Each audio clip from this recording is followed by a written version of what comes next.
if you see 10 troubles coming down the road, you can be sure 9 will run into the ditch before they reach you. President Calvin Coolidge. 9 may have passed them by, but at the end of the Roaring '20s, the 10th hit Americans right between the eyes.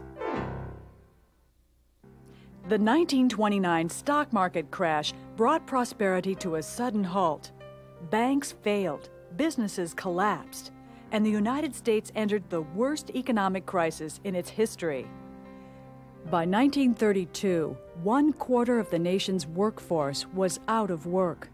People stood on bread lines and slept in parks, rode cattle cars and huddled in railroad yards, lived in tin shacks or junked cars. Children scoured city dumps for food.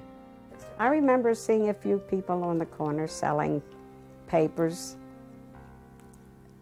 3 cents and 5 cents. I saw a few people on the avenue selling apples. And some people begged. They went from door to door asking for money. It was a very, very hard time. The economic situation was very bad at that time.